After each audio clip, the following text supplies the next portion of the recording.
Gun violence. You see it every day on the news. A school being shot up, someone killed in their home, the political debates about the regulations. You live around it every day, but how much do you really know?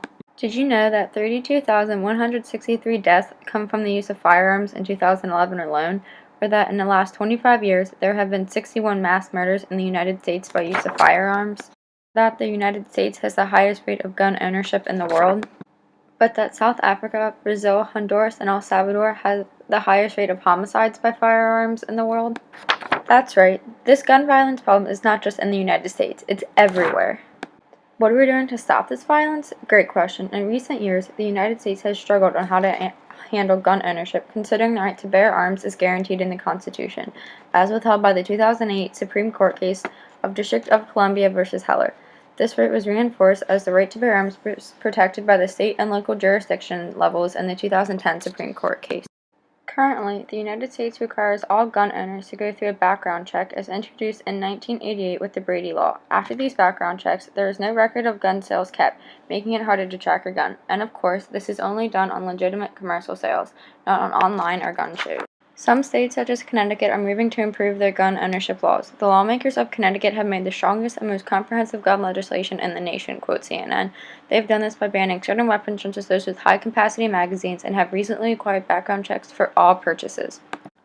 Well, what's going on in the rest of the world? Scotland banned all handguns after a school shooting that killed 16 5- to 6-year-old children. Gun violence has fallen by 1/3 in Scotland. Australia severely restricted gun access to citizens, and since then, the gun violence has fallen by 50% and there has not been a mass murder. Brazil used to have the same passive laws as the United States, but has been transitioning to a more restrictive and protective gun legislation. Even with this beginning movement, gun violence has noticeably decreased. China has extremely strict gun laws, including that guns are not promised by government, no civilian possession without training course, and they must have a legitimately approved reason for carrying firearms. With these strict gun laws, they've only had 13,410 deaths by firearms in 2011, over 2 times less than the United States. Other countries have found a way to control gun violence. Why can't the United States? There has been strict opposition posed by the NRA, the National Rifle Association, saying the government cannot take away the rights declared in the Second Amendment. But what happened to the right of life, liberty, and the pursuit of happiness? What about the 26 children shot in the Sandy Hook Elementary School? Or the 12 civilians shot in the Colorado movie theater shooting? What about the 16 preschool children shot in Scotland? Those and future victims won't be able to pursue happiness, much less have a life. 2 rights stated in the Constitution that were taken away.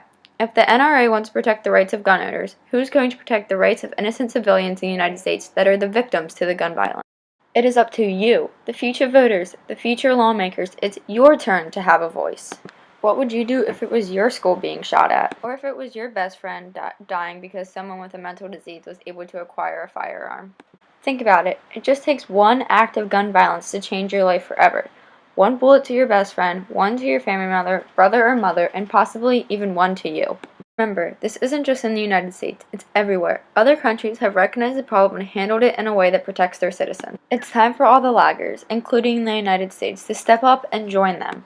It is your choice. Don't let the cycle continue. Mass murder in a school or mall, then people want things to change. Once that pain dies, people turn their backs on what is right in front of them and allow people access to guns again. Then suddenly another shooting happens and people ask, why did we let this happen again? It is your choice to end that painful cycle. End it before it affects you. End it now. Show your support. Talk to your parent or older voters. Talk to your local representative. Anything is better than nothing.